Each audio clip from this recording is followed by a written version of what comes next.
Hey, beautiful woman of purpose. You said yes to God, didn't you? Yes, you did. And you stepped into what He has placed on your life. Now you're moving, maybe imperfectly, maybe slowly, maybe with more questions than you have answers for, but you are moving.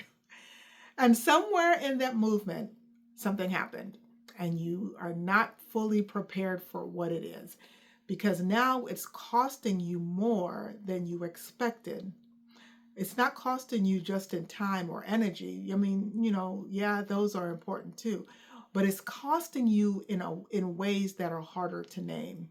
Maybe the people that you expected to stand with you are now quiet. Maybe the spouse that you hope would be your champion, okay, they are now confused or they're resistant or they're asking hard questions about money and time and priorities that you don't have clean answers for as of yet. Maybe friends that you have now pulled back. Maybe the church community that you thought would celebrate this has now been indifferent to you. Or maybe the doors that you expected God to open haven't opened yet. And the ones that have opened have led to more work than you anticipated. And in the middle of all of this, with the resistance and the silence and the weight of you carrying something that the people closest to you don't fully understand yet, you have basically found yourself bringing a question to God that maybe you felt a little even embarrassed to even ask or to even say to Him, right? You're saying, like, God, why did you call me to this if it wasn't good, if it was going to be this hard? And so I want you to know something before we go any further, that question is not a sign of a weak faith, that question is one of the most honest, most human things that you could bring to God right now. And so today, I want to help you understand what this season is actually about, because that's what you're in, a season, a moment. Because once you understand that something shifts, you don't just endure it differently, you move through it differently. So I want you to stay with me. Welcome to the Purpose and Calling Show. I'm Teresa V. Smithen-Quintana, and this is the space where we do the real work of walking out your God-given calling. Not the surface level version, but the honest, sometimes uncomfortable, but deeply necessary work. If you are new here, welcome. I'm so glad that you found this. And if you've been walking with me through this series, welcome back. Now, we've been in a conversation called The Pull. And here's the journey that we've been on together. There's been 4 weeks in this process, right? Week 1, we talked about, is this really God? Week 2, we asked the question, what if it actually is God? And then week 3, we asked, what does this actually feel like in the process? And so today, week 4, when calling costs more than you expected, what do you do with that? And so this is the final week of that series. And I saved this one for last intentionally because this is a conversation that people don't really talk about, that you don't really hear about. You hear about the call, they talk about the confirmation, but they don't really always go through the cost, okay? And sometimes, and I say this all the time, understanding the process changes the way you walk through it, my sister. So let's go. So let me name what I think is happening for you right now. You're in a season of resistance. And the resistance is coming from more than one direction at the same time. There's the external resistance. That's, the people and the circumstances around you that aren't cooperating the way that you expected. Maybe it's your spouse who doesn't understand why this matters, or who worries about what it will cost the family financially. Maybe it's friends who have grown quiet or distant. They're not hostile. They're just absent in a way that stings. Really, if you're honest with yourself, it stings, it hurts. Maybe it's the ministry or the church environment that you thought would be your biggest supporter, right? but instead you've been met with indifference or silence or who does she think she is? Maybe it's doors that haven't opened, resources that haven't came, opportunities that seemed close and then they weren't. And then there's the internal resistance, the confusion that you carry about why this is so hard, the quiet anger that surfaces sometimes, and it sometimes even surprises you that it's there, the disappointment that sits underneath the determination, the question that you keep bringing back to God, the one you feel might feel like you're not supposed to ask, but you do anyway, about why he would call you to something that feels this costly and this lonely. What makes this season particularly disorienting is that you didn't expect both at the same time. You expected external to be hard, maybe, but you didn't expect to be managing your own internal emotions, your own internal emotional landscape, while also navigating people around you. I mean, you're doing both, right? And nobody really prepared you for what this actually feels like. The struggle isn't just about what's happening around you, it's about what's happening inside you while it's happening around you. And that interior experience, the confusion, the disappointment, the questions that you have forgot, the emotions that you don't fully have language for yet, that's exactly where this teaching is going today. Because here's the root. Because I think it's at the center of why you're feeling destabilizing in this season. You came into your yes with a picture of what the calling journey was supposed to look like.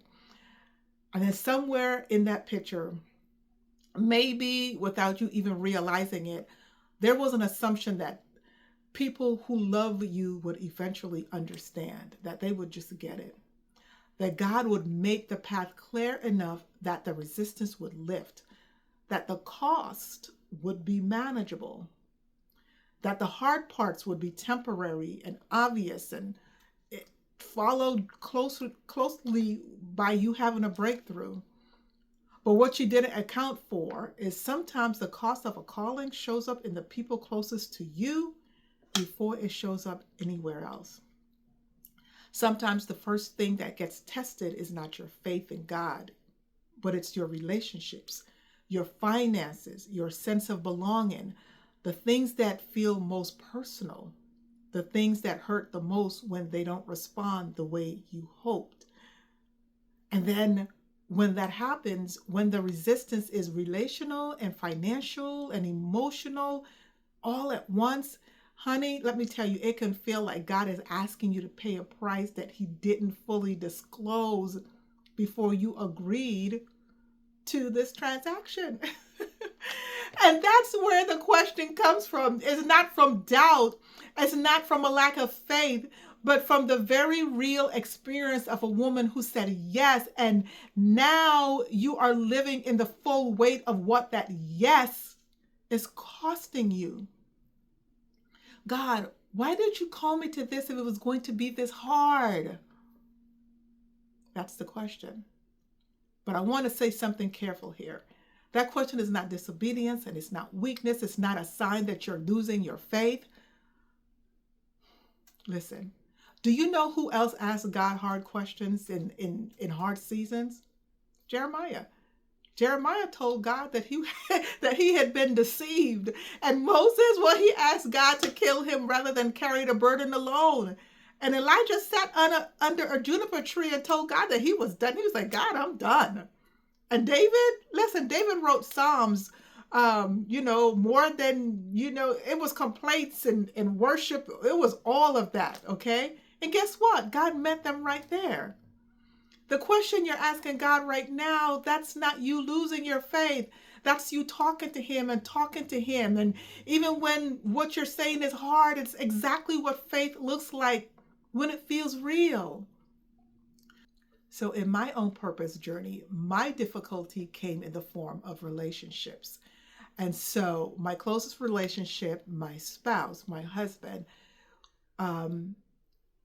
we would argue about finances going out and no finances coming in.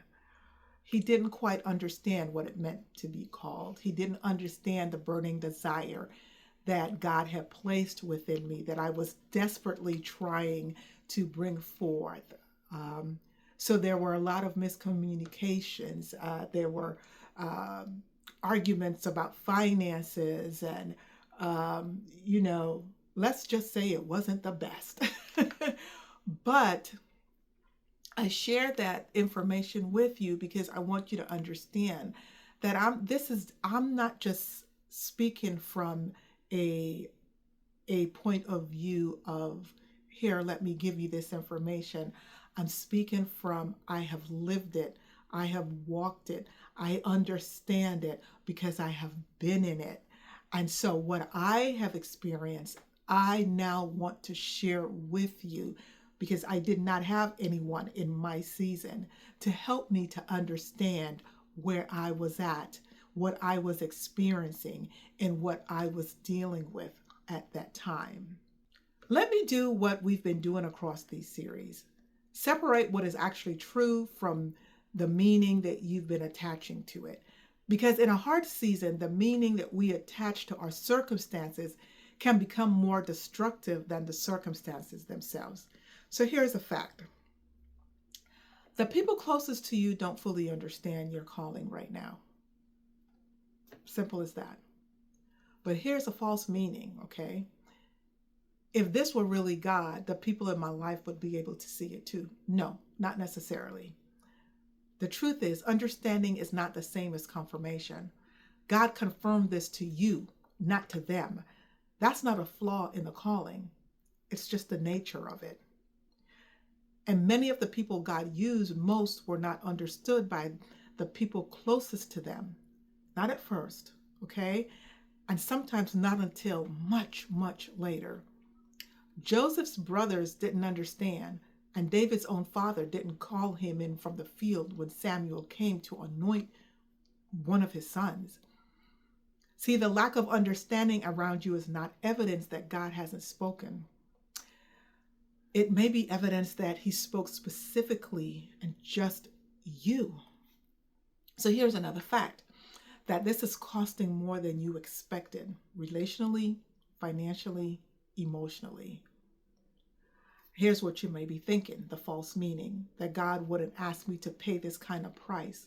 Maybe I heard wrong. No, that's not true. See, the cost of a calling is not a signal to turn back. It is frequently the confirmation that you're moving towards something real. Things that cost nothing and disrupt nothing rarely changes anything. And so the fact that your yes has created friction in your home, in your relationships, your finances, your sense of stability, is not evidence that you've got it wrong. It may be the most honest sign yet that what you've stepped into actually does matter. Here's a fact, that you are feeling emotions you didn't expect, confusion, maybe anger, disappointment, and you may be thinking, here's a false meaning, that you shouldn't feel that way, that a woman of faith should be at peace with all of this. No. Here's the truth, that your emotions in this season are not a spiritual failure. They are a human response to a genuinely hard experience. See, God is not surprised by your confusion or your anger or your disappointment. He is not waiting for you to get your emotions under control before he meets you. He meets you exactly where you are, in the middle of the feelings, not after you've basically managed them. So bring them to him, all of them. It's not weakness. It's called access to the Father. Okay, so here's another one, okay? Another thing you're feeling. You're asking God hard questions about why this is so difficult. But in your mind, you're probably thinking, well, I'm losing my faith. I'm doubting God. Wrong. The truth is, you questioning is not the same as doubting. See, doubt pulls you away from God. Questions bring you to him. The fact that you're asking him these questions, okay, you're asking him why, is evidence that you still believe that he has the answer. And my sister, that is faith. It's raw, it's honest, and it's not yet resolved. And that kind of faith, that kind stays in the conversation even when it hurts. It's exactly the kind that God honors.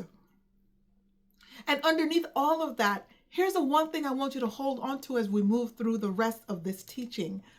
Okay? That this season is not happening to you. It is happening for you. The resistance, the cost, the emotions you don't have language for yet, none of it is derailing you. All of it is forming you. You are becoming, in this exact uncomfortable season, the woman who can carry what God called her to. She is being built right now in this season. So here's 2 scriptures today. I want you to hold on to them, okay? Because they speak to 2 different things that you, as a woman of purpose, need in this season. Romans 8:28, it says, and we know that in all things God works for the good of those who love him, who have been called according to his purpose. And so, my sister, I want you to stay in this verse for a moment, because it is one of the most quoted and most, sometimes I think, misapplied scriptures in the life of a woman of purpose. Most of the time when someone quotes this verse to a woman in hard season, they mean it as comfort. As in, don't worry, it'll all work out. And while that's true, it's not the full weight of what Paul is saying. The phrase is in all things, not after all things, not despite all things, but in them, which means God is not waiting for this hard season to be over before he starts working for your good. No, he is working right now in the resistance, in the relational tension, in the financial pressure, in the confusion and the questions, and all of it simultaneously. I can't even say that word, right? He's working. The hard season that you're in is not a gap. It's God working, okay? He's working in that season, in your season. And the calling that you carry, which is what makes this verse applies to you directly, is the very thing that guarantees his involvement in every part of what you're walking through. Now, the second one, James 1, okay, it says, and 2, consider it pure joy, my brothers and sisters, whenever you face trials of many kinds, because you know that the testing of your faith produces perseverance. Woo.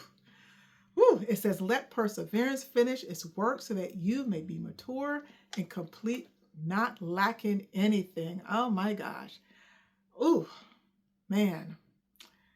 James is not saying that you should feel joyful about the hard season. No, he is not, because there's nothing to be joyful about. But what he's not saying that the pain isn't real or the cost isn't heavy. He's saying, consider what this is producing. That the testing of your faith produces perseverance, and perseverance, when it finishes its work, produces maturity, completeness. And so a woman who is not lacking what she needs to carry what she's been called to. That word, complete, not lacking anything. That is the woman on the other side of this season. The woman who went through the cost and didn't turn back. And my sister, that can be you if you keep going. The woman who brought her honest questions to God and stayed in the conversation, who held the tension between the resistance around her and the calling inside her and kept moving anyway.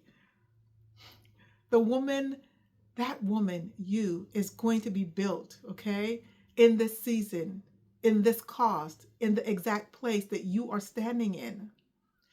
So here's the exchange that I want to invite you in today, not just to hear it, but I want you to actually decide to set something down and to receive something in its place. I want you today, woman of God, I want you to release this. Instead of saying, if God really called me to this, the people around me would understand it, the path would be clearer, and it wouldn't cost this much. The fact that it's hard must mean that I'm doing something wrong. Release it. That belief, as understandable as it is costing you more than the season itself. because it's making you interpret every hard thing as evidence against the calling, when maybe many of those hard things are actually just evidence of it.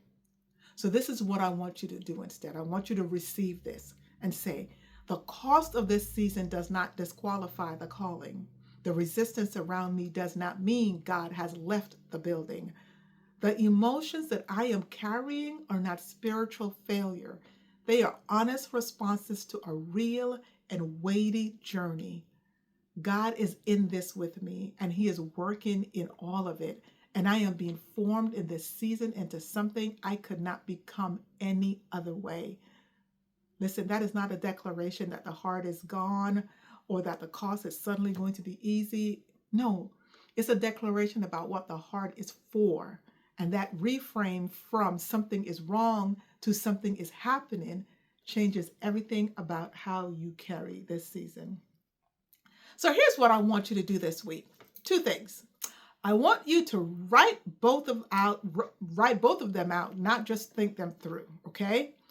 The first one, I want you to name what this season is costing you specifically. Not in general, but specifically. What is it costing you?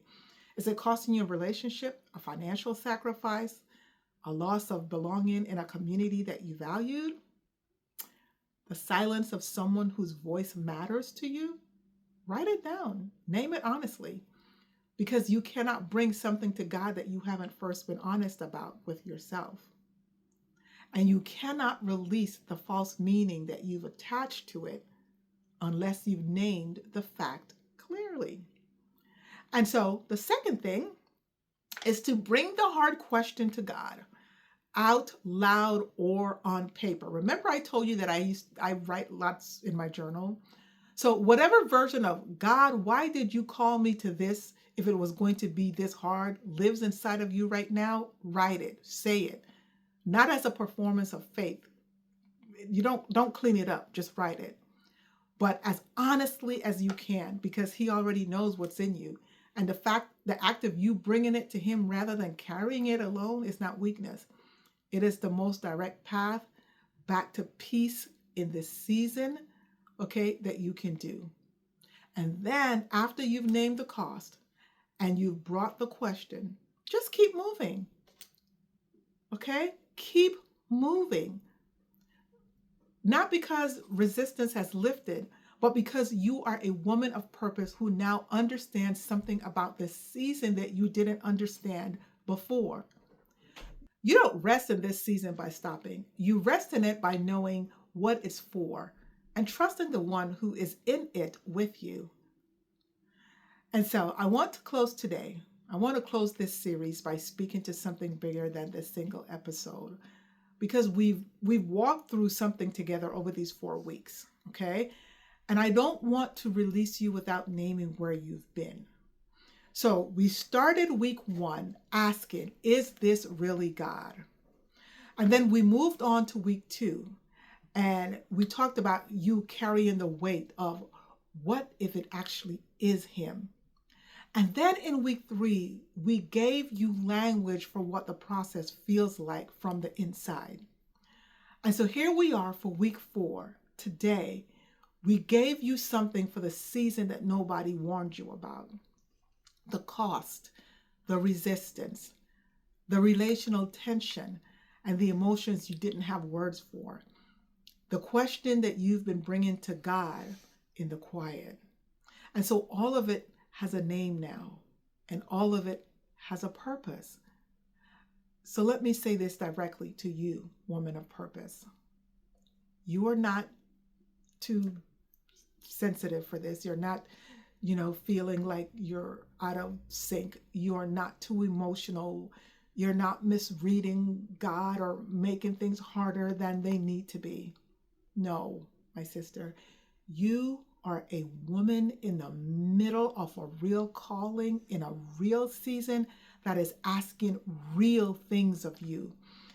And the fact that you are still here, still asking, still moving, still bringing your honest questions to God instead of walking away, that is not small. It is significant. The resistance around you has not stopped. God's work in you, if anything, it has accelerated it.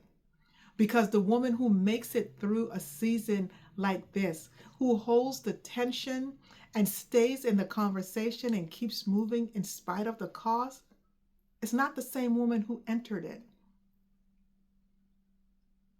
She's stronger. She's deeper. She trusts God in a way she couldn't have trusted him before this season asked something of her. And that woman is you being built right now in this season. Oh my goodness. Oh man. Listen, I know this because I've been in the season where the cost surprised me too. And I'm standing here telling you what felt like it was costing me everything was actually building something in me that I couldn't have received any other way. If I hadn't have walked through it, if I hadn't have went through it, if I had not have experienced it.